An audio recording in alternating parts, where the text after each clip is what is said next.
All right, welcome everyone. This is episode 21 of the GameDev Cast. Today we're going to talk about tools. We're going to examine their history, their importance in a production pipeline, and this is of course a subject that has been brought on by popular demand on the various social networks that we have posted on. So as you asked for, we are talking about tools this episode. I have with me Andy Davis. Hi, Andy. Hey. So Andy is the editor, and he's also working at E3D, which is an awesome site. And they are making tutorial videos. They're making everything that has to do with tutorials for CG art, for game art. They make awesome DVDs, very high quality. Go check them out. We have Joe Wilson. Hi, Joe. Hey. So Joe is better known as Earthquake. He works at Marmoset, who we of course all know from Marmoset Toolback, the awesome application for previewing your game art and for you doing PBR art, because Toolback uses the PBR rendering system. And of course that kind of ties into the subject that we're talking about today, tools. So let's examine what they are. Pretty much in the history of tools, it's actually pretty important to kind of go back to what tools have been throughout the history of 3D modeling and throughout the history of just making art in general for a digital application. And I've actually done a lot of research on this in the past weekend. It turns out that the very first tool, as you can define it, for making digital art was made in the early 60s, which is pretty far back. Yeah. And actually the first digital computer that used a UI was built in 45. That Wow, is, man. yeah, the central core processor was as big as one A1 paper, Wow. that's huge. That's huge. Yeah, it's all valves and stuff like that. Yeah. Oh yeah, I mean the core processor was just like wires everywhere, and just it still kind of looks like a hugely enlarged version of modern processing units, but it's so much bigger. And I don't even want to hazard a guess at how much like gigahertz it was. Oh right, dude. I mean, like It was 1 hertz. 1 hertz probably. Yeah. I mean, when I was a kid, like it's around the time like Warcraft and Seventh Guest and stuff. My friend had bought a PC, and it was an amazing PC, and it was 33 megahertz. Oh. Yeah, and it was like, we were like, damn, this is so fast. And like, you don't really get it now, but like on PCs, you used to have a little button called turbo, and it used to overclock it. Yeah, but I used to like press this button, and it went up to like 66 megahertz, and we were like, holy shit, this is amazing. The wind flying past our hair, like, do you know what I mean? We were like, damn, this is cool, and we could play all these really, really awesome games. Like, Oh yeah. Yeah, I feel like there was some games that like wouldn't work if you press the turbo button. You'd have to like turn the turbo button off. Yeah. Compatibility mode. Oh Yeah. man. Crazy So stuff, long man. ago.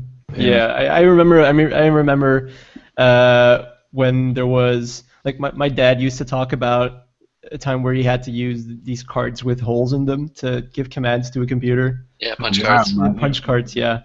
So I mean that's way before my time, but the one thing that I do remember is playing Rome 3, if I'm not mistaken. That was still on the. Was that on a CD? I don't know. Must have been, man. Yeah, I would have thought so. Yeah. So way before digital, and then that's actually interesting to see. Like CDs are still around. Like retail has not evolved that much since the floppy disk era. I mean, I suppose it's just moved over to DVDs, really. I mean, I'm actually surprised how many DVDs are still around, though. I mean, because you'd figure that everybody would move over. I mean, obviously, like Xbox and stuff, up until recently, they were using DVD, weren't they? But it's like, I'm surprised that everything hasn't moved over to Blu-ray now, like including movies and stuff, because it really bums me out. Like my wife will go and buy a movie. She started to buy Blu-rays now, like, do you know what I mean? But up until recently, she'd still buy DVD, and I'm just like, damn it, you know. But the thing with Blu-rays is they're still pretty expensive. And as far as movies go, I think the movie industry has sunk billions of dollars in creating software, and this kind of ties back into the subject of tools. They've created billions, they've sunk billions of dollars into creating tools that convert videos to a small enough size to fit them on a DVD. Yeah. And I think the industry, as far as that goes, is kind of reluctant to let go of the format that they've used for a decade now, or over a decade now. Yeah. So, I suppose it was the same with like VHS and stuff. The move over was very slow. I mean, I think The Matrix was the first film to sell 1 million copies on DVD. Yeah, I think that's the same thing with like hardware platforms, and I think that's the same thing with consoles. Is you need things to sell the hardware. Yeah, exactly. Yeah. I mean, I suppose it was PS2 that made DVDs a hit, really. Yeah. And there's still so many people out there, like worldwide, that have a DVD player but not a Blu-ray player. So every Blu-ray player will play a DVD. So you can see why there would be the hesitation there to just convert fully over to like Blu-ray production. Yeah, I suppose I'm not like a technophile though. Do you know what I mean? I'm just like I want maximum everything now. Yeah. Do you know what I mean? Yeah. Absolutely. So I look at a DVD now and I'm sort of like the horror. so pixely and but low res, Oh yeah, I still have a load of VHS tapes from Disney lying around from when I was a kid, and it's just most of them are just they're broken. Like I think they melted from playing them too much. Oh wow. So yeah, as far as and I do see like the advantages of Blu-ray. Like there's such huge advantage in storage capacity, and I mean. That pretty much spans towards like creation tools as well. Like you have the evolution of creation tools has been so ridiculously fast the last couple of years. Like especially in the last decade, we've pretty much gone from I don't know when was CS1 released. I don't know. 7 something like that. I don't know. Actually, CS3 was 2008, so it would be 2006 then probably. Wow, that's not that long ago. Yeah. It's Creative Cloud now. Yeah. No more version numbers. Hey. That's the thing with like nowadays, like especially in the last 2 years, it seems like updates have gotten from the point like they've gone away from actually creating a different version of the software and gone towards a subscription model that gives you all of the updates for everything. Yeah. And the same goes for games.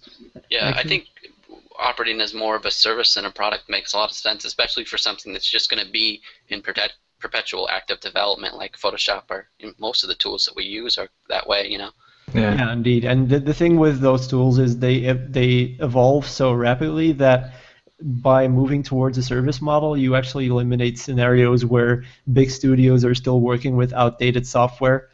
Yeah. So and that happens a lot actually. I know some studios who still work with Lightwave for modeling and like the early versions of Lightwave.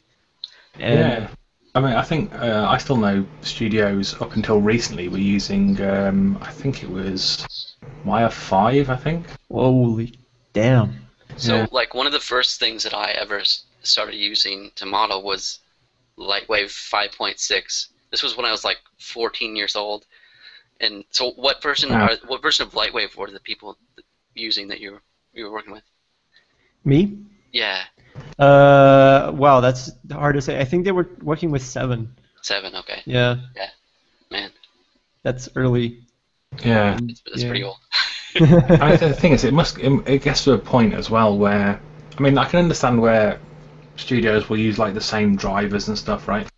For like a long period, so like right at the start of production, they'll pick a driver and they'll stick with that driver all the way through, And it's the same with tools and that, because if you've got like a particular setup, say if you're using Maya or something, and then you've got like a bunch of scripts, all written for Maya and everything, and like when you've got productions that are like $100 million, any sort of downtime that you have is costing you. You're burning money, all the time. Mm-hmm. And like whether or not your tools work, that wage bill comes in like a train every single month, So like I suppose it's the risk of like, well, it works. Do we, do we upgrade halfway through a project? Unless it's like really important, Yeah, the thing there is like at work we work with Unity, and we were waiting for the Unity 4.3 update where they released 2D native 2D support, And we made a decision to upgrade, and we've made a couple of upgrades before that, and some of those upgrades actually caused our shaders to fail. Yeah, exactly. That's exactly what I mean. Yeah.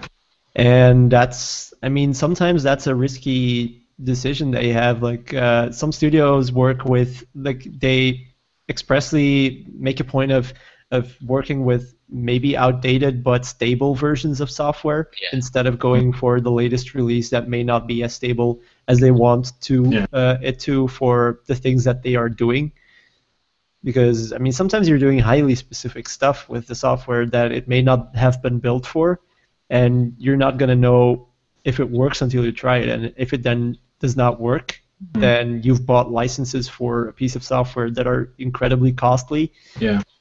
And you're stuck pretty much. So I think that's why until it's fixed, you know. Indeed. So then that becomes a very important issue. Sorry. So that becomes a very important issue for software developers and tool creators to make sure that if they release a tool, then it's going to be everything that they market it to be.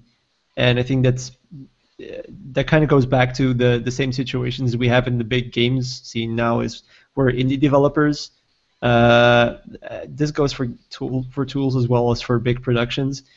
Sometimes you market your tool to do something else than it does, and I've run into a number of issues where I've used a tool and it doesn't do what it says it's going to do, and it costs just a lot of money. Yeah, I suppose it's kind of like bull shots, but with software, isn't it? Yeah, pretty much. Yeah. So yeah, it's a thing where if you're gonna create a tool, and I've actually had this discussion with Joe right before the podcast. If you're gonna create a tool as well, like there's the time investment that you have to make to create the tool. Like if you're at a big studio, you have to make sure that the time investment that you're doing in creating a tool is gonna be worth the time that you're gonna be saving by using the tool. Yeah, I mean, the thing is like, I'm sure people realise that it takes a long time to make software, but I don't think people really realise how long it actually takes. You know, so the amount of it's an investment. Like if you've got a company, especially if it's a studio writing their own personal tools, you know, a technical artist can bash out scripts pretty quick. But if you're writing something like an engine, it's a continually evolving process that takes years and years. I mean, even like any sort of robust tool, you'll always get bugs that you don't expect, and you know, there'll always be use cases that you didn't imagine. You know. Oh yeah, and there's always going to be cases that you're not only not going to be imagining while you're using it, but I mean, a lot of cases you're not going to be able to reproduce because. Yeah, exactly. Well, hardware configurations and stuff like that, you know. Yeah, we have kind of a big problem with that. At Marmoset, it's just like, you know, you get bug reports, and then you have to narrow it down to like, is this actually a bug report or is it a feature request? And then you narrow it down to bug reports that you can reproduce, and then you narrow it down to bug reports that are feasible to fix. So it's like, there's a lot that goes into it. Yeah, I mean, some bug reports actually go down to the basic structure of the code. Which and like, you know, by fixing a bug that somebody's reported, it can actually cause 10 other bugs. Do you know what I mean? So like, then you've got to fix all them as well, you know. Yeah, and that's an important consideration in trying to decide whether or not you're going to fix the bug, because you need to make sure that you understand the repercussions of fixing a problem that may cause more problems than you're fixing. Yeah, exactly. It's like feature creep with bugs, really. Oh yeah. Yeah, that's the thing, and I mean, especially for large pieces of software, like the bigger the piece of software gets, for example, like a game engine is actually the perfect example for this. You're actually making pieces of code that are millions of lines of code, and they go right down into the system of the computer. Like as the deeper the software goes, the more specific the bugs are going to get. Yeah. Because I mean, for some pieces of software, you're not going to be affected by hardware at all, and for some pieces of software, such as game engines, where you're going to use graphics drivers to make sure that your things run, that's going to be an issue where it's not only going to be incredibly hard to reproduce, but it's also going to be so hard to make sure that you find the place where the bug is, and in most cases, it's just not going to be an issue, because maybe someone didn't update their graphics driver when the graphics when the developer for the graphics driver specifically told them to upgrade it. Yeah, that's definitely a massive problem, especially with drivers. I mean, when we were developing Null, because OpenCL's because obviously Null runs entirely on OpenCL, like all the processing's done on the GPU, and OpenCL's really new. So the drivers are still maturing in some way. So we'd have two different results on one platform. Oh wow! On two platforms, sorry, depending on what the driver was. So it's only the graphics card that makes the difference. And it can cause havoc, because then you got to decide which one's right. But yeah, it can cause some big problems, I mean, but it is getting better over time as drivers get more mature, and like vendors are really, like Nvidia and AMD, they're really, really happy to, they all want to make robust drivers, right? Cause they do. They don't want to sell crappy software, but it's like it is a problem, for sure, that you can have like one guy running one driver and then another guy running a driver that's like, I don't know, 2 months older, and something looks totally different on their system. And then 2 months is not a long time. Yeah, exactly. But I mean, they are starting to converge better now, where stuff starts to run, as you'd expect. But it's a massive headache. Mm-hmm. And that's the thing. Like, most people don't update their drivers fairly often, so unless they have like a problem with their system in some way, people don't really update their drivers until there's a problem. And that's also a thing with like big game releases. I've had at the release of Far Cry 3, I tried to run the game and it just froze my computer, and it turned out to be a problem with the graphics driver that was fundamental to the basic structure of the driver itself.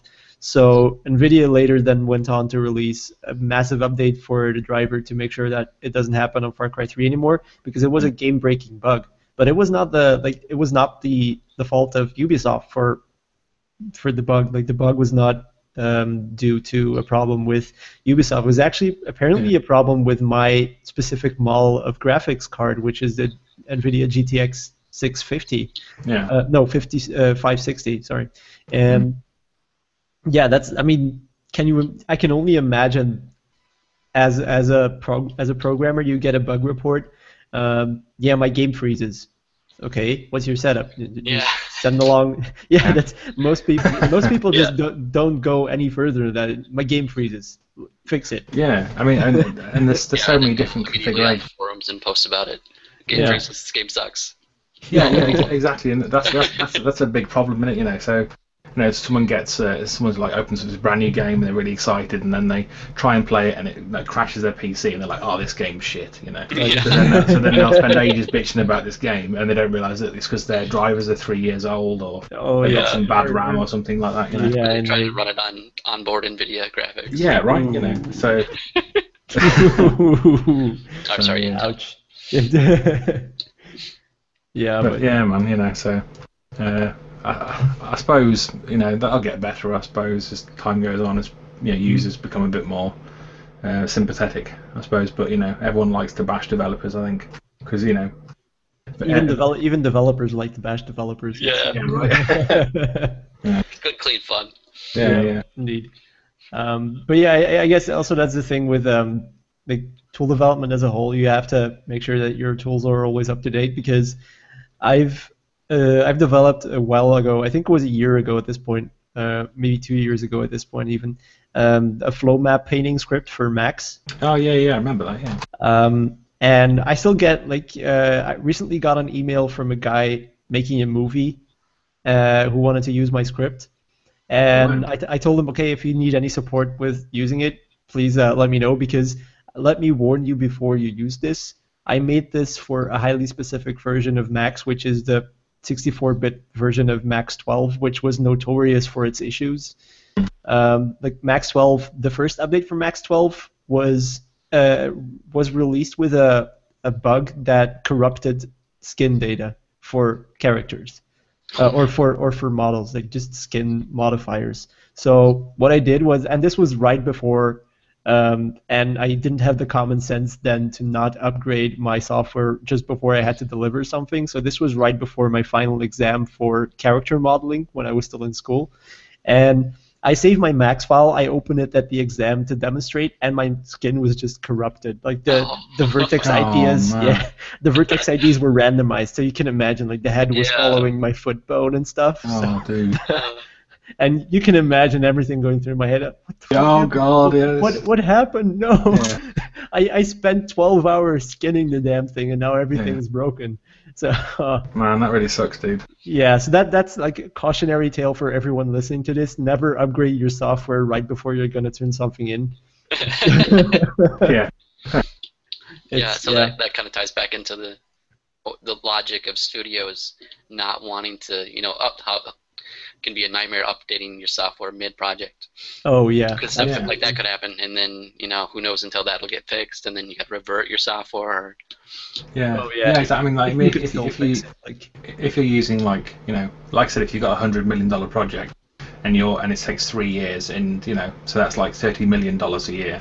Yeah. Mm-hmm. That's so pretty much like a week is like $600,000, just like just burning, Just burning away, yeah. Yeah. So and if it takes you a month to fix like the smallest piece of the smallest error, then that's a lot of money, man. Mm-hmm. So you can it's understandable that devs pick a particular driver version and max version or wire version and then just stick with that, Mm-hmm. even if it's years old. Because it works, right? Yeah, because it works. And then the thing is, like, that actually creates a very convoluted situation where you have devs picking, the version of the tool that is outdated, and then by default they're basically missing out on the development for extensions and plugins that has been done on the later versions of the software. So, for example, if you pick a version for Max 9, you're not going to be able to use a lot of very awesome scripts that have been developed for everything from Max 12 and up, for example. Yeah. And so you're missing out on so basically using tools that are 3 years old that haven't moved with the technology all the times. So which actually could cause like some pretty massive problems, I would have thought. So say you're like halfway through a project, like swapping between gens, for example. Someone started a project 18 months before this gen. They're still going to be running that, now. So if they are using like an old version, they can't go into ScriptSpot or whatever and grab like a particular tool, or they can't use like new modeling features, so they're not as optimized as they could be. But I suppose it's a calculated risk, isn't it? As soon as the project's done, then they'll like use it, update everything, and scramble. And that's actually also why scripting support for those kind of packages is so freaking important, because it's pretty much the only way for the software creators, for Autodesk in most cases, if we're talking about the game about the entertainment industry, because I mean Autodesk is just software like the industry standard. Like for Autodesk, the only way to make sure that developers have the tools or have the tools that they need to create their own tools is to create proper scripting support, and those scripts will be developed by a huge community of developers at this point. ScriptSpot, for example, is a great example of this, and they're going to be making their tools for the latest updates for that software, because most of those developers who are creating a script or something, or a plugin or an extension or whatever it is that they're creating, they will only have access to one version of the software, and in most cases this will only be the latest version of the software. So that's a problem, I think, that is only going to be solvable by I don't know, by moving towards that service model that Adobe is now using with Creative Cloud, where you have global compatibility. Yeah, I think it's actually really helped NVIDIA, I think, to have a unified driver system as well. Yeah. So, I mean, like with AMD, you download, drivers for your particular card, and they've got different driver versions. Whereas, like obviously with NVIDIA, they have like one overarching driver system that works for everything. So you only have to download one driver. So I suppose it makes it easier, because then they're just fixing bug in one driver rather than having to scramble and, you got 10 different drivers on the go. I can just imagine some like intern, who's like freaking out and his, his eyes are bulging and stuff, and he's trying to run around like. Yeah. Yeah. Actually, one interesting approach that I've seen towards tool development is the approach that Blender is taking, or the Blender Foundation. Yeah. Like I've recently switched to Blender as my main modeling package, and because I've been really getting into the program and trying to get used to all of its features, which has happened surprisingly quickly, by the way. It's really well built. It's a really robust piece of software. It almost never crashes. And if you want to make it crash, you really have to. I just love how that's such an important statement of. Yeah, that's okay. Yeah, yeah. I see your point. It almost never crashes. But that's also always going to be a thing with software. Yeah. Like, I cannot It's imagine expected to anyone. crash. Yeah, I can not imagine anyone, like any software developer, putting that up as a sales point. But Hardly ever crashes. Yeah. No, but I mean, I know what you mean. I've been using Blender since 2006, I think. Yeah, indeed. And it is really, really good. I mean, it's definitely got better since 2.5. I mean, the interface used to be really shocking. Really convoluted. Yeah, I started using Blender in the version 1. Yeah. And I got turned off by it after 1 hour. I think I could not stand it anymore because I had never done any 3D before. And I opened Blender 1 and it's just like, what are all these options? What am I supposed to do here? Yeah. I mean, because it wasn't particularly labeled very well. I mean, I downloaded. I think the first 3D program that I ever picked up was True Space, I think. Ooh. And it was like I literally opened. I had it free on like 3D World magazine or something like that. I opened it up. I made a sphere, and I was like, wow, this is too complicated. so then like I had looked for something else, and I picked up. I think it was Blender 2. Blender Publisher, it was called, like 2.2 something, and I picked that up, and that was even worse than True Space, and I was just like, damn, So then I bought Milkshape, and then I used Milkshape for like a year or something, or 2 years. Oh wow! Fantastic bit of software, man. I mean, I don't think people realize how lucky they are. Like with software now, you can actually like go around and you can cut loops, and you can use a knife tool and all that cool stuff, whereas Milkshape, it was like you had to draw each triangle. Yeah, wasn't it totally triangle based? Yeah, exactly. So it's like you have to draw like each triangle around, and if you want the normals facing outwards, you had to draw in like a right-hand direction. If you wanted them facing inwards, you have to draw in a left-hand direction. Ooh, and you had to go around and build. Yeah, and you have to build, but it really teaches you about topology and stuff. Oh yeah, you can really get to know the technical background of how 3D models are constructed by doing that. And that's the thing that I've noticed with great tools comes. I was almost with great tools comes great responsibility, but no. With great tools also comes I think a lesser understanding of the background or the processes that are going around in the background. Because the more the tools do for you, the less you will understand what they're actually doing. Yeah. No, I agree with you there, definitely. I mean, I think a lot of people who use older programs, I mean, you can see it on Polycat and things like that, a lot of the people who've been doing 3D for a while, they understand the fundamentals. They've got like a concrete base that they're building, a foundation that they're building on, so they understand the theory really well, and then as they go, forward and they add more geometry and stuff, they're still using the same principles they were using, 10 years ago or whatever, whereas generally if you have someone who's coming who's newer and less experienced, I know it's more tempting just to, have like bad topology or whatever, Yeah. Indeed. But because the tools are there just to, to make it easy. It's super easy to have a character that's like 100,000 tries, isn't it now? Yeah, you will always see like the more experienced users who are coming from a more technical background, they will have more technically correct models right off the bat than people who are coming in, and like you can see more and more people who are asking questions that clearly show that they do not understand the software that they're using. So for example, you have someone asking, why is my polygon disappearing when the polygon is just back facing? Yeah. For example, that's maybe I don't have a specific example of someone asking that, but I can imagine someone who is just starting to do 3D asking that because it's something that would seem obvious to me to ask. Yeah. I mean that's the thing you get with experience, though, isn't it? You know, you learn all these tricks. So like, you know, all of us, we can look at something now and you can see exactly what's wrong. You know, you look at a norm map, I'm like, oh yeah, that's because like, you know, you're using smoothing groups where you shouldn't be, or you know, your Y's flipped or whatever, just by looking. Whereas, you know, with somebody who's less experienced would probably, you know, more exactly. Confused. That's the thing with using tools for a long time.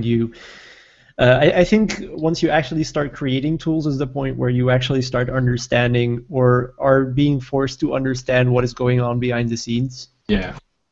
I mean, I think it's something that gets better, though. You know, I mean, because obviously, like, you know, all of us, we were noobs once, right? You know, so like, we were exactly the same. We were like, oh god, this is, you know, insane, and you know, getting migraines and stuff because you're trying to work something out. You know.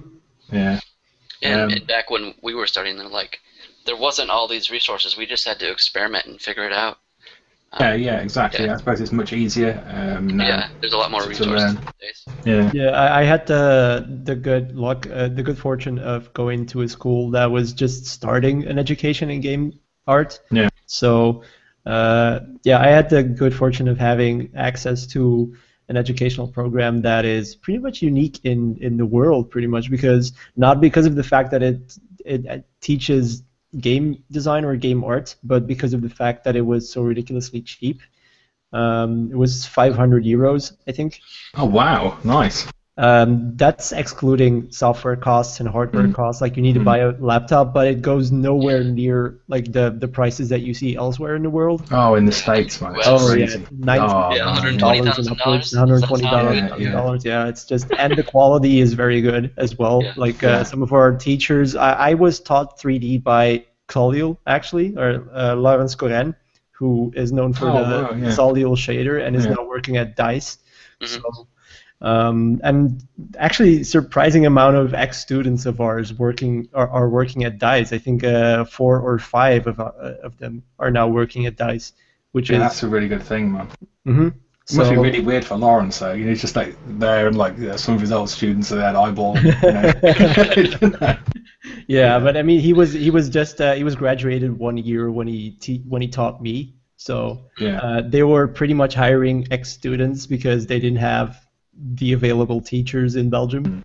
Because I mean, they were the only educational program that was teaching what they were teaching, and no one in Belgium knew how to do that thing. So, and everyone who knew was either working at a studio or was moved like to another country. So I suppose that's the thing with Europe, isn't it? That the game, I mean, obviously, like the main hub for game dev is probably the UK and then Sweden. I would have thought. Yeah, UK and Sweden. Yeah.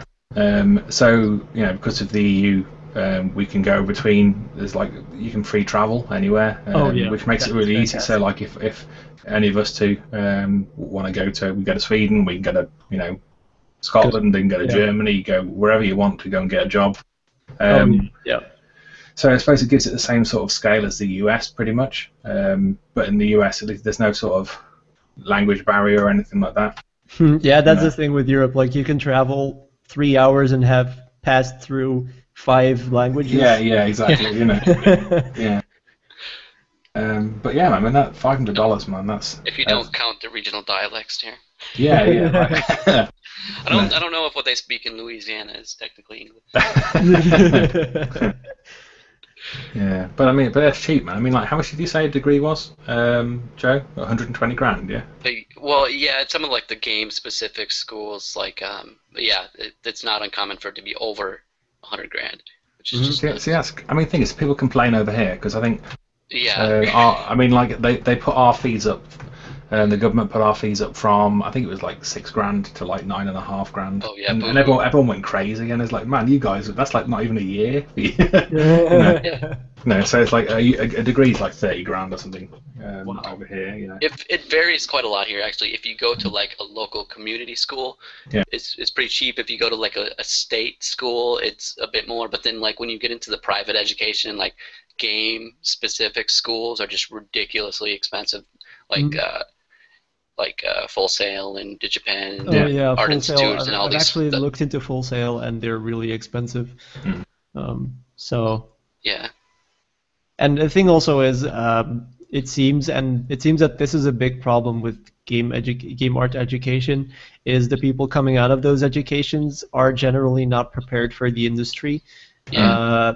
In a professional way, like most of them have the necessary skills to start off, but they don't know how to behave in an industry context. This is something that I've read on forums pretty much. I don't speak from personal experience. But I think from like I've reviewed portfolio work for hiring at a few companies, and like you can spot people that are straight out of school because like they know how to use the programs, but like they don't have that foundation of like what it takes to make industry level art. And I don't think many schools are even anywhere close to teaching it, which is it's a real big shame. Mm-hmm. They just teach you how to press the buttons in Max or whatever, and then expect you to.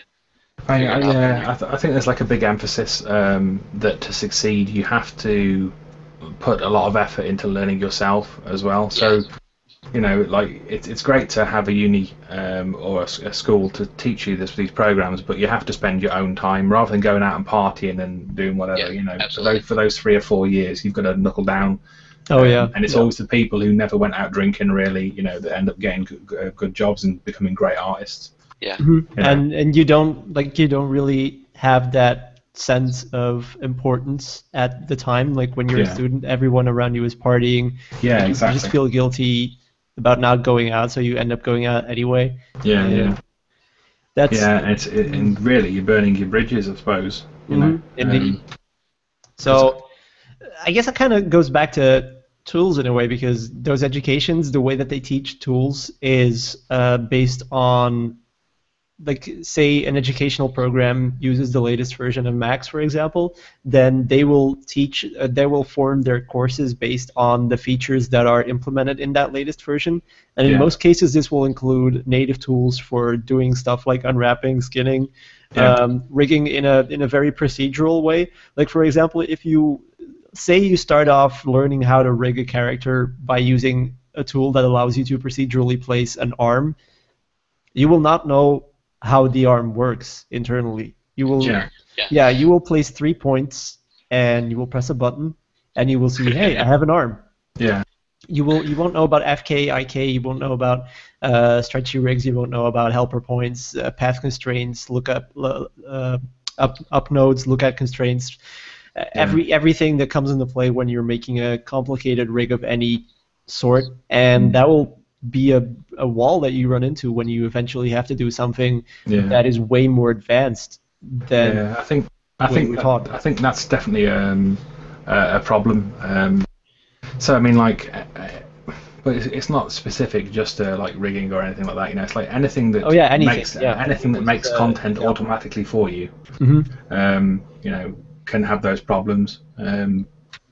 You know, so people will learn to do something a specific way in that program. You know, I'll just press this button and it's a make art button. You know, and then suddenly all this, and all this stuff's done, and they're like, I'm a fantastic 3D artist. This is brilliant. You know, and then they, and then they get into a studio and they don't have this particular piece of software, and then they're like, oh crap.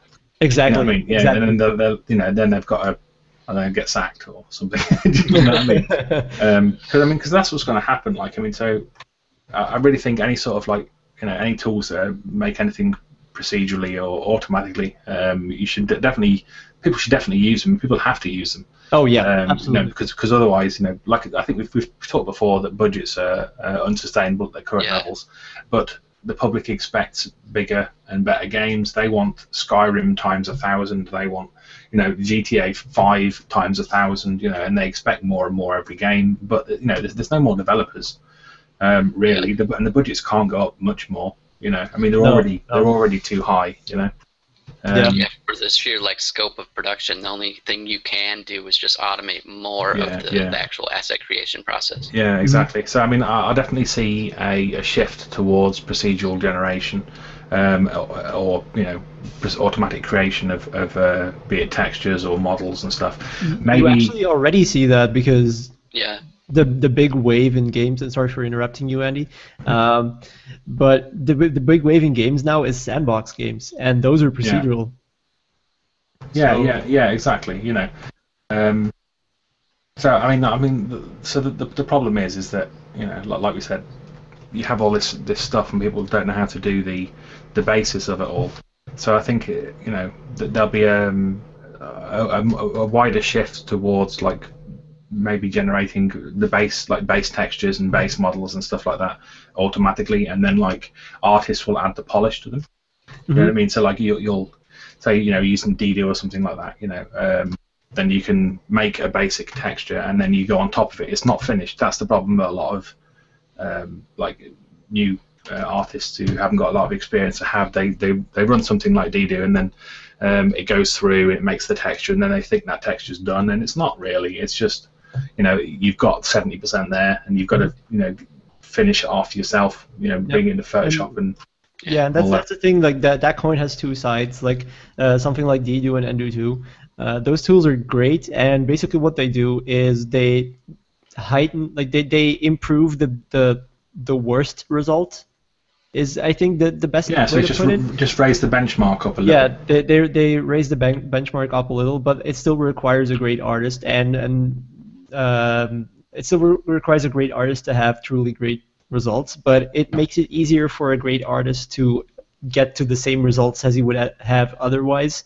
And I think that's the thing with great tools allow great artists to achieve their results better and like make their own work better and achieve the same results in less time. To me, when you start talking about like Dido, for instance, I think there's kind of two ways you can look at it. Like you can look at it one way that there's like it's a really fast way to just like load the preset textures and then have a done finished asset, and I think that's really the most harmful way for people to look at it. Because you just churn out very samey looking stuff that isn't really finished in any way. It just looks like something, right? But then on the other side, and this is kind of how I always approach it when I use it, is that you can use it to just automate a lot of the stuff that you would be doing by hand anyway, like creating various effects from masks and managing diffuse, specular, gloss content all at once. And when you just think about it like that, then it's just a tool that you can use to increase your efficiency. So that's exactly the same way as I look at it. Is just and I think that's a very good way to look at any kind of tool at all in any field. Tools are just that, tools. They're a means to an end, and it's always going to be coming from the artist or the person who is using the tool to make sure that like the person who's using the tool has the responsibility to make sure that the result remains up to par with what they have to achieve. And I don't think that any tool is ever going to be adequate to automate a full pipeline in that sense, because it's always going to be just that extra bit of uniqueness that only the artist is ever going to be able to put in there.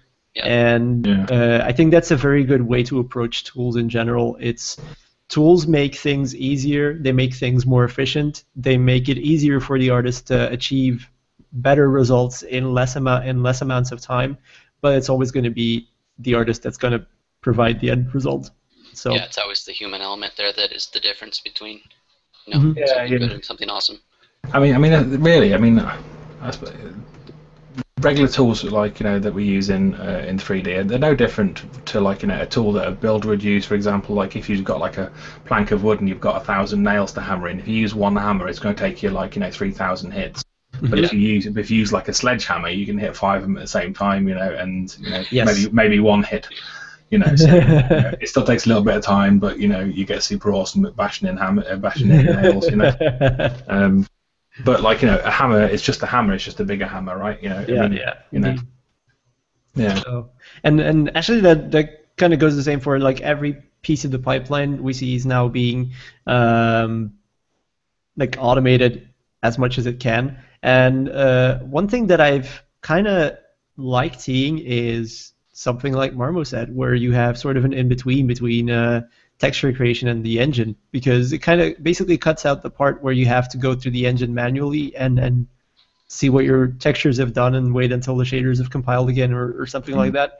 And I love seeing these in-betweens where you have shortcuts to doing stuff that just save time, because that's actually a tool based on efficiency in the workflow because of tools. That's like toolception.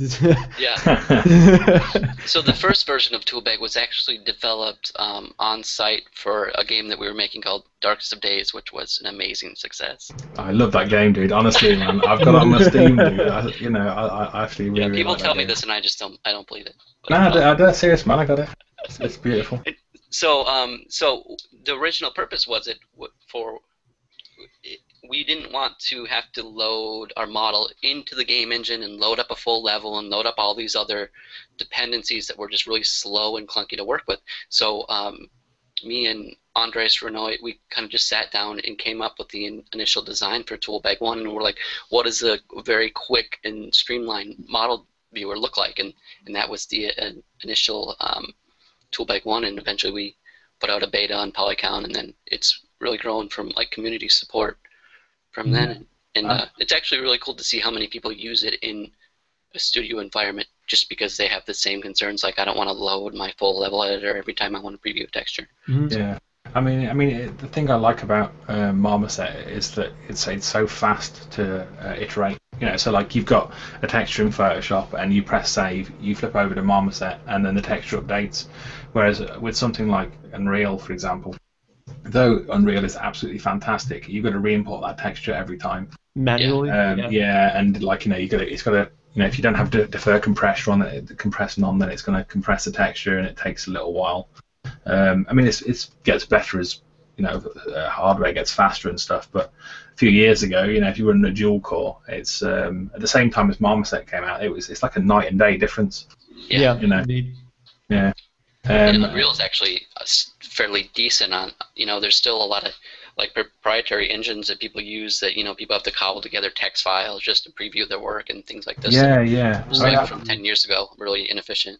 Yeah, I think it still does that, or did do it at least.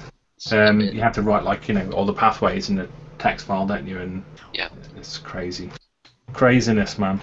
Yeah. Kind of goes to show how much we've actually advanced in that kind of development. Is we've automated so many things that we've forgotten what it was like to not do those things. It used to be, yeah. So I think that kind of goes towards a situation where you stop really appreciating the advancements that have been made. I mean, that's two sides of a coin, really, because I think it's easy to forget to appreciate the advancements that have been made, but it's also, if you kind of go to the other end, then it's also easy to forget that there's still advancements to be made. So, I mean, I don't think that there should ever be a stifling in advancement because of the fact that we've already come a certain amount of way. We've already come a big way, so yeah. Sure. And with the kind of continual advance in computing power, there's always going to be a need for bigger and faster and more and more and more. So I don't see the problem of just creating this excessive amount of content going away. It's just going to get worse as we go forward. Oh yeah, and batching is going to be more and more of a thing. I think batching specific things like textures, and this is something that I see more and more programs offering, is batching instructions for huge amount of textures, and it kind of goes to show that the industry is catering to a production pipeline that is using thousands upon thousands of assets, and I don't know whether that's a good thing or not. Well, I mean, personally, like I said, I'm a technophile, man. I want my PC to chug. I've got like a 680 GTX, and I want to get 5 frames a second because everything looks so awesome. So like I'm totally happy. I'm totally happy with that. But I can see where it would cause problems for some people. But you think about it, I mean, a Blu-ray is. I mean, what's the storage in a Blu-ray? Double-sided, like 40 gigs, isn't it? Ooh, 40 yeah, it's pretty big. I don't know exact numbers, but it's pretty big. Yeah. Yeah. So I mean, like, personally, I want them to fill up that 40 gig. So I can have all the texels. I want to have every kilobyte filled of that. Yeah, exactly. So I want that. I want my PC in a flaming hunk of metal. It's like just like it was back in the day for Crysis. I mean, I want benchmark games. Yeah, I want to have to buy. I want to load up a game and have to buy a new PC because it died. Do you know what I mean? So I mean, I think it's great, but unfortunately, it's people like me that pander to the notion that games, have to be bigger and better, because I want all that stuff, but some poor guy's got to sit down and make 5,000 toilets or something. Do you know what I mean? So like, we need to Great example. Yeah, right. I mean, like someone's always got the. What did you do today? Oh, I spent 8 hours LODing toilets, or. Yep. Do you know what I mean? And it's like some poor intern or junior artist has got to do that, and I feel sorry for them. The worst part of that is that it's so recognizable that. Yeah. So like if anything, we should make procedural tools to help junior artists so they don't have to make toilets and things like that. Yeah, and that's the thing with like stuff like LODs is. I think those are the areas where tools can be an incredible benefit to the artist, because they're just spending time doing something that is not creative, not artistic, that is not helping them. Yeah, it's not really helping anyone. And if you want to automate that, then that's fine. It doesn't take anything away from the artistic input, but it saves hours and hours and hours of time by automating that. And that's where tools come in, and that's where tools really, really shine. Yeah, exactly. I mean, really, it's better for a company as well to take those tasks away from somebody who could be growing artistically and growing knowledge. I mean, there's only so many things you can learn about lodding, and yeah, I think that I think there's real potential for advancement there, and things that you can do real time too. Like you can do LOD systems real time that look better than hand created LODs because they do it based on distance and then. Things like lighting and like light map baking and radiosity. I don't think we're really that far away from getting there, but like when that's real time, that'll save so much time for environment artists. Yeah. Lighting and baking light maps for their entire levels and all things like that. So. Yeah, I mean, I think Simpligon has got a system like you're talking about, Joe. Simpligon is really good. Yeah. Yeah, I mean, it's based off like the silhouette of from what I know anyway. It's based on the silhouette and the distance, isn't it? So whatever the camera sees, it'll lod it depending on the camera view. Which, no matter how far away. You try and put yourself away from LODs. Like this LOD's got to be so many tries and whatever. Simpligon or any sort of procedural lodding application will always make a better LOD because it's not emotionally attached to the object as much as you can be emotionally attached to a toilet. I mean, but like you're always going to have this little voice inside your head. You're going to want to make this is going to be the best damn toilet for 200 tries. Do you know what I mean? Yeah. I've done LODs before, and you always get that like. You sort of obsess about how low you can make it and how good you can still make it be, and then you see it in game and it's 4 pixels tall, and it's like, oh, okay, it's probably ridiculous. Yeah, exactly. It's like you spent like 2 hours doing modeling on some sort of branch of a tree or something, and you don't want to cut that because you've spent 2 hours in that, and just you don't notice in the game, and and like I said, it's like 4 or 8 pixels high, and then your technical director comes along and says, "Hey, this LOD still has this is an LOD for 2 kilometers in the distance, and it still has 4,000 triangles. Fix it." But it's really, really good. It's an awesome 4,000 triangles. But I'm going to put this mod in my portfolio. Yeah, exactly. So I mean, I think if any sort of tool that takes away the more mundane tasks is going to be good for the industry, because it allow rather than spending time lodding really stuff that doesn't really matter in game. I mean, like you're running around COD or something like that.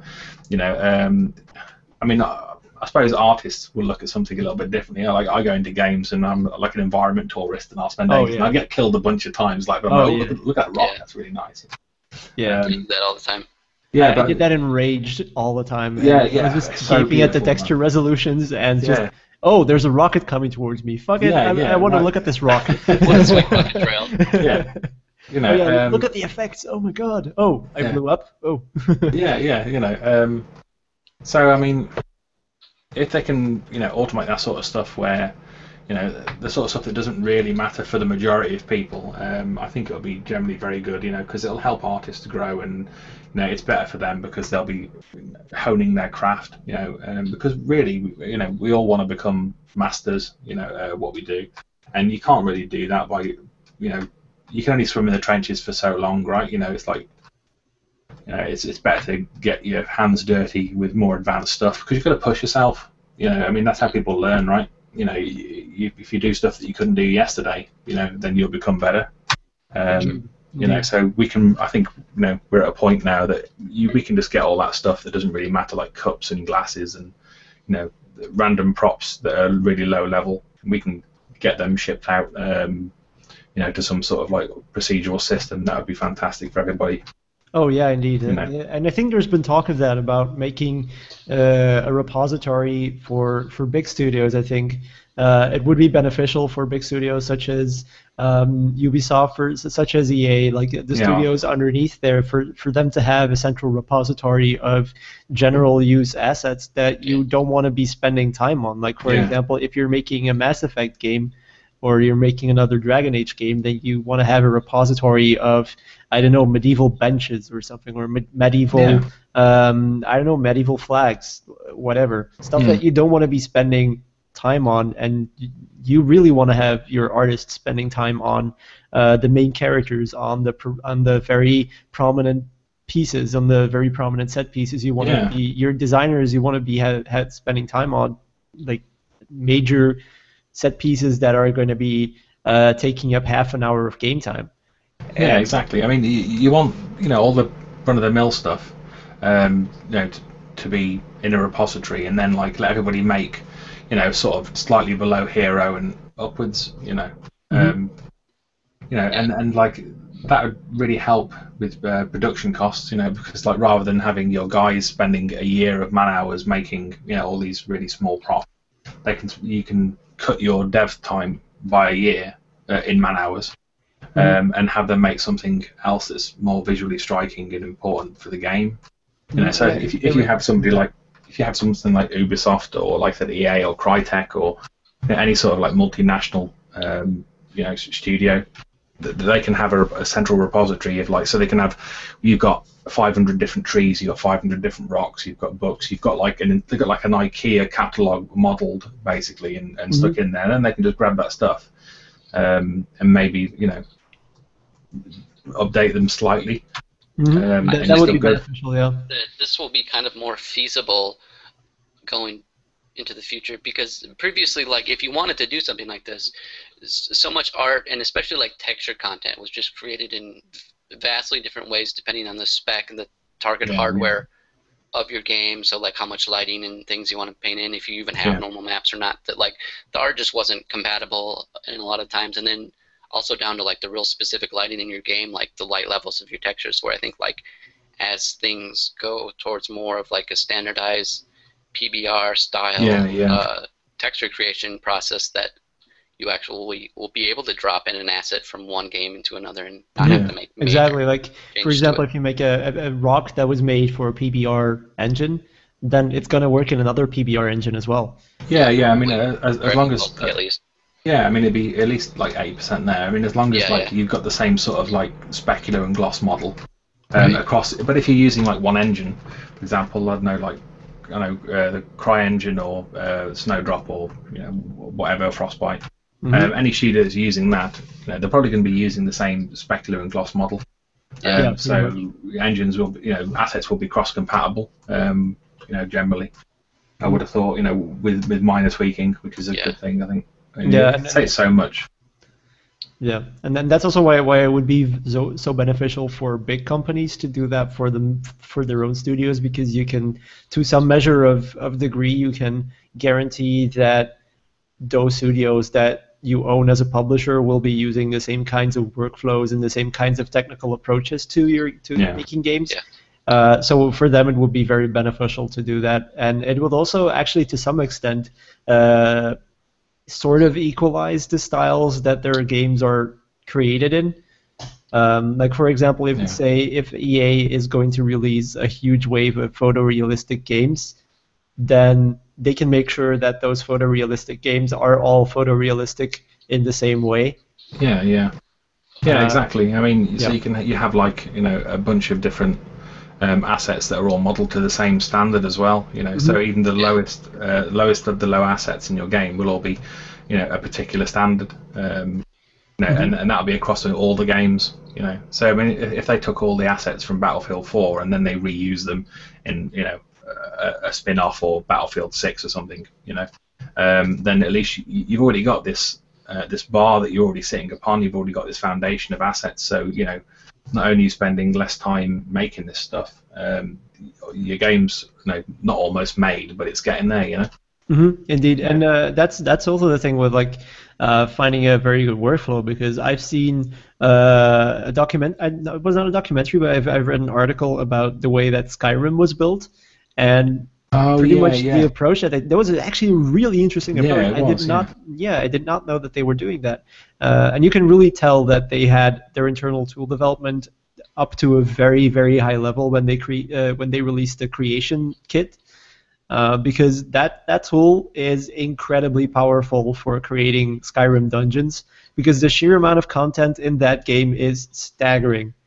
Yeah, it was quite a small team as well, considering, Yeah, indeed. And so basically what they did is they blocked out the dungeons with the blocking meshes, and then they sent everything over to the art team, and then the art team went over there with the technical team and kind of identified tile sets, so they only had to make a couple tile sets to decorate all of the dungeons in the entire game, with a few unique pieces to set things apart. Yeah, exactly. So they have like a couple of corner meshes, left corner mesh, a right corner mesh, a couple of different ceilings, some transitions, some stalactites, stalagmites, and all that sort of stuff, right? You can break things down into like modular elements. You can really get a lot of, a lot more out of everything you make. Yeah, a lot of reuse, But I mean, actually, this just made me think about this. I think the last Call of Duty Ghosts, I believe, right? They got some flack, didn't they? Because they reused. They reused an animation, wasn't it? It was like the animation from Modern Warfare.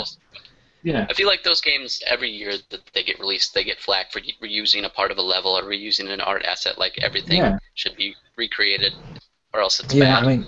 Yeah, exactly. I mean, and the thing with that is just unsustainable. You cannot do that every year. Yeah, I mean, you can't have a yearly cycle for a COD game. I mean, what is it? So it's basically 2 years, is not 18 months that they have to make this game, and you can't I don't know what people expect. You either want a Call of Duty or a Battlefield game every year, or you want it every couple of years with new assets. I mean, that's the way it's got to be, there's only so much any developer can do. I mean, when I played it, I didn't actually notice. I was just like, I was more into the story rather than just, checking out, they've reused this. And I mean, like, some people have got some. It's just like those people who find, inconsistencies in The Hobbit, that guy was wearing a watch. It's like really, who cares, man? There's a dragon right behind him. Why are you looking at his watch? Exactly, and there's always going to be people like that. There's always going to be, especially when you're talking about a public that is as big as Call of Duties, where we're talking about millions of people. You're talking about almost 10 million people that buy the game every year, and that is just the sheer amount of people that play that game. There's gonna be, statistically, there's always gonna be trolls in there. So exactly. There's always gonna be assholes in there that are being assholes for the sake of being assholes. And I mean, as a developer, I would not know, like, the way I am now. I would probably not be able to deal with the sheer amount of backlash that they get from the community every year. But I think they're used to it by now. So, I think you just gotta tune it out, really. Yeah. I mean, it's like especially if you're working on. Sorry, Joe. Sorry, go ahead. Go on, go on.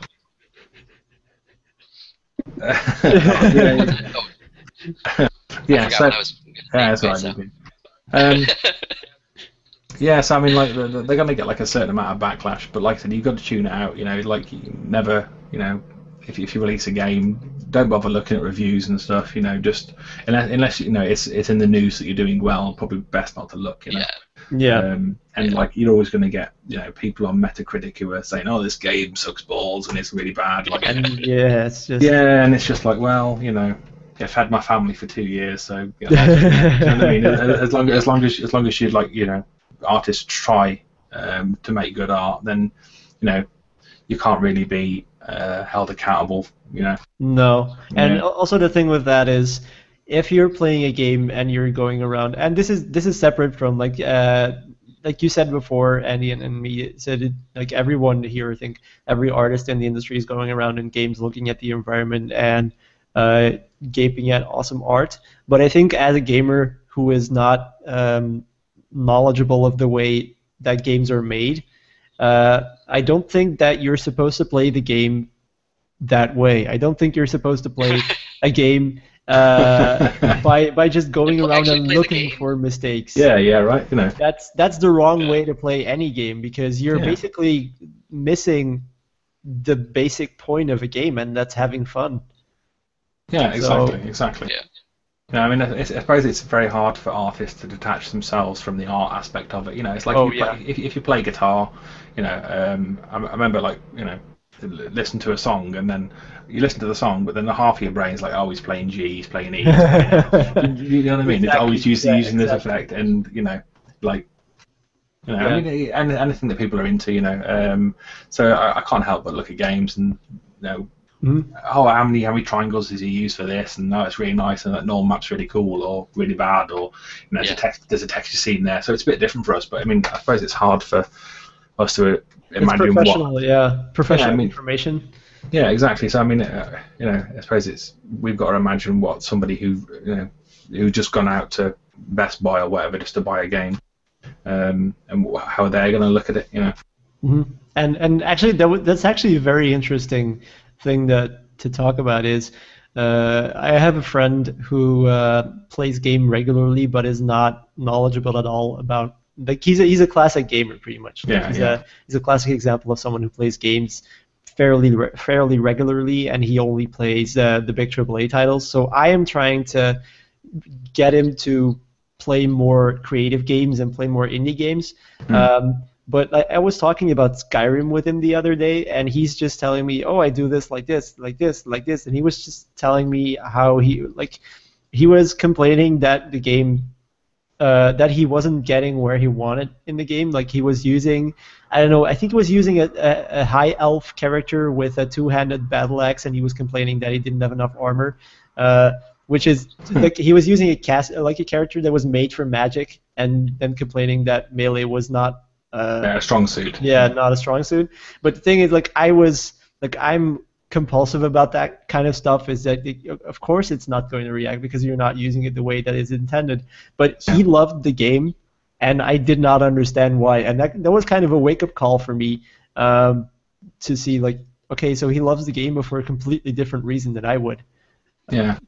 Because of those reasons, because I look at games so differently, because I was amazed by Skyrim because I keep running into new environments and I love the graphics, and I am easily swayed by great graphics in games.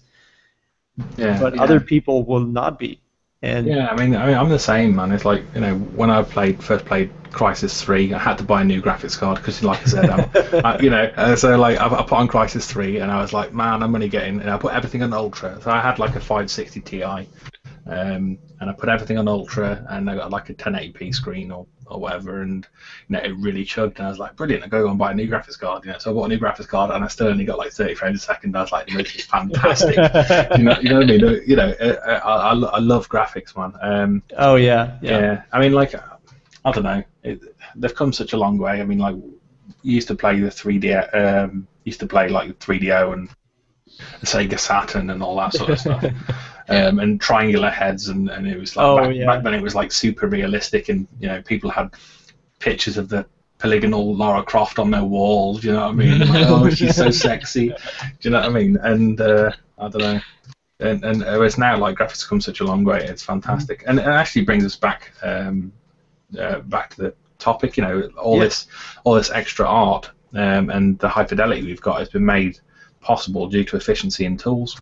Yes, exactly. You know, I would not be able to imagine. I've did a lot of research this week on where the tools actually came from, and the first 3D modeling package that I came across, I do not know whether this is actually correct, but I did get it from a dissertation, so I think it should be correct, was Sketchpad. So, no, not Sketchpad. Sketchpad was actually the first user interface thing. Yeah. It was SynthVision. Oh, wow. Yeah, so SynthVision was actually used in Tron. Oh, wow, man. Yeah. So, and that modeling package was actually, and this is actually a really, really interesting background for the software package. So that was actually the first instance of ray tracing that they used. Oh, wow, fantastic. Ray tracing was invented to make Tron, pretty much. Was invented because Tron was actually a direct result of the invention of ray tracing, is probably a better way to put it. Yeah. Because ray tracing was the result of research that was being done to examine the rate of expansion of nuclear radiation. Oh, wow. Okay. Yeah. I did not know that, man. Yeah, that's a really interesting background. So they developed mathematical algorithms to cast rays in a scene of 3D objects, which they used to simulate nuclear radiation. And then they noticed, hey, we can use this to light 3D meshes and then render them. And that's how they developed the first renderer. Yeah, that's great. So basically, basically we've got the world's military powers to thank for gaming. Yes. Yeah. Brilliant, man. Yeah, I mean, I think ray tracing is actually, it's still the holy grail, isn't it, for games? I mean, like real-time ray tracing would be amazing, you know. And we are getting closer. I mean, like when Intel, was it a couple of years back, someone did a Quake 3, I think, or Quake 4 port over on ray tracing, and it was running about 20 frames a second, I think. Which is, so it's not like massively amazing, but it was still like you're getting there, and eventually everything will be ray traced, I think, as it gets cheaper to do. We just need more computational power, because even though we've got graphics cards with like 2 billion transistors, they're still not quite there, that's also the thing that I found it so funny on the presentation of the Xbox One, where they said, we have this many billion transistors, and everyone was like, so? Okay. Good for you, Microsoft. That's okay. Yeah, but I mean, it kind of really shows how far we've come. But I couldn't help but think that kind of statement is meant to baffle people who know nothing about computers. Oh yeah. But yeah, I mean, look at this really big number. Yeah, look at this really big breast. Yeah. But yeah, real-time ray tracing is still, it's interesting to see like a concept that was invented that early into the rendering, sort of the history of 3D rendering is still nowadays the holy grail of real-time rendering, and kind of goes to show that real-time rendering is pretty much the real-time version of what came previously in non-real-time rendering. I mean, I suppose that's the way it works, though, isn't it? So if you have something that ran at 1 frame every 60 seconds, so it's basically an offline render, and then 18 months later they speed it up, so it takes 15 seconds, and then 10 years later it's down to a second, and then 5 years after that you got it up to 20 frames a second, and over the period of like 30 years you've gone from having something that could only be done on massive render farms, to a single GPU, Yeah, that's. But I mean, to be honest, like it kind of goes into the territory of miniaturization of hardware, because GPUs nowadays are massively more powerful than a render farm was 30 years ago. I mean, it's Moore's law, isn't it? Every 18 months, something a chip will get twice as powerful or half in size. And that kind of goes to show actually that improvements in speed are not always due to software improvements. They still are mostly from hardware improvements. Yeah. So I mean, I think the biggest jump we've had in performance actually was when compute started being used in GPUs. So when things like during the 8 series of NVIDIA cards, I'm not sure what it'd be for AMD, but things like CUDA and OpenCL. Oh yeah. When they when they changed the architecture of GPUs so you could actually use compute shaders, that massively changed the game. Oh, Because yeah. like you can do things now that even 5 years ago would have been impossible. Mm-hmm. Massive amounts of calculations. I mean, it's the only reason why we could actually develop get null to be as fast as it can be. Mm-hmm. Yeah, so you can defer what would normally be done on the CPU to the GPU. Yeah. I mean, to make the height maps, for example, in null, if that was done on a CPU, it would take a long time. Probably. Much. I mean, now you can do like, I don't know, 2K map in 5 seconds or something like that. Whereas like on a CPU, it would take 10 minutes, 15 minutes. Probably. Yeah, something like that. Yeah. This is to run the same algorithm.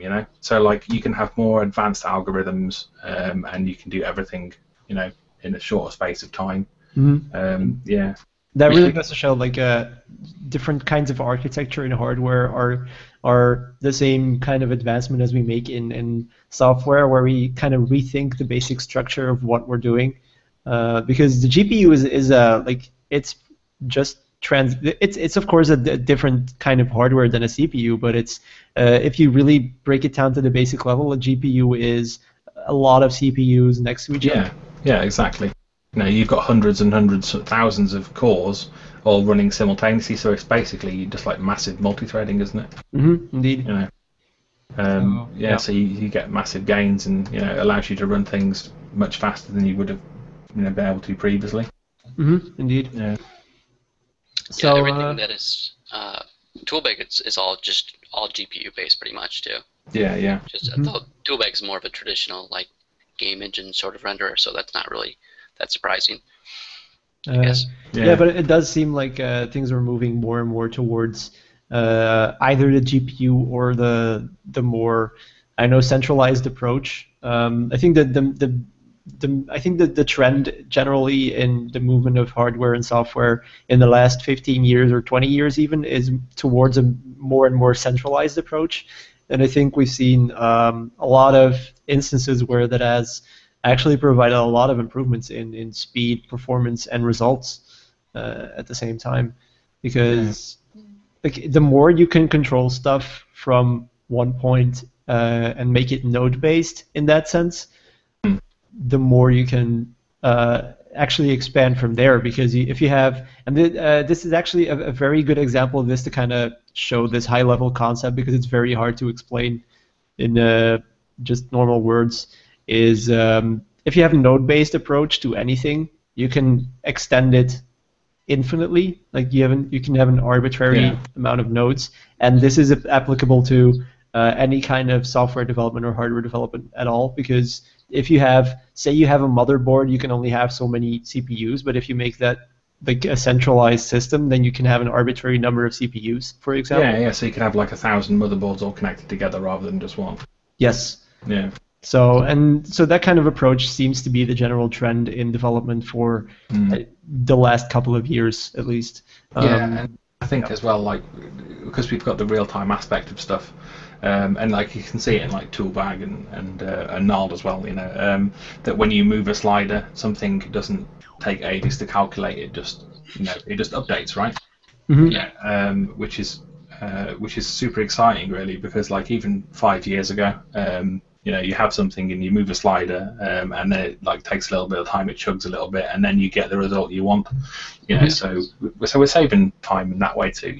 Mm-hmm, indeed. Yeah. So, and that kind of goes back to like most people will never understand what goes on behind it. I always call it black magic. Like I always call it witchcraft, because I have a general idea of what must be going on behind the scenes, but people who are not educated at all in how that kind of stuff works will just consider that to be black magic, pretty much. So, yeah, a wizard did it. Yeah, a wizard did it. So. Yeah. That's what I always say whenever a programmer shows me something awesome. What sort of witchcraft is this? What sort of witchcraft is this? Yeah, exactly. And so there's a joy to be had in making a tool and having people say that. That's it's a really good time to be in, man. It's really exciting, Oh yeah, I mean, because like we're at the the pinnacle point of human technology and advancement, and it's a great time to be alive. You know what I mean? I wouldn't choose to be alive any other time that I am now. No, like, yeah, there are a bunch of documentaries saying that the exact same thing. Yeah, actually. We're the apex of human civilization. Do you know what I mean? And it's I know a number of people who would argue against that, but okay. Yeah. But I mean, it's like I don't know, man. I can sit at home in my pants in front of my PC, man. I couldn't have done that 100 years ago. No, it's true. That's totally true. So I actually think that's a very good ending to the podcast, actually, because we've been going on for almost an hour and a half. Oh wow, man! Yeah, time flies. So yeah, we're on the apex of human civilization. That's good conclusion to the podcast. But it's true. It's true. It's a great time to be alive, and it's amazing to see, like, we're actually working in an industry that is a direct result of welfare on a global scale, to an extent that we've never seen before. So, because I mean, the entertainment industry would not be here if, for example, World War III would happen. Like, exactly. Entertainment industry is the first thing to go if that happens. Yeah, exactly. It's like any sort of fun you're having. You haven't got time for that, Yeah, indeed. So, like, entertainment industry is actually an industry of luxury products. To an incredible extent. So I think it's incredible that this is such a big industry. To be honest. Yeah, it's fantastic, man. Yeah, we're all very lucky. Mm-hmm.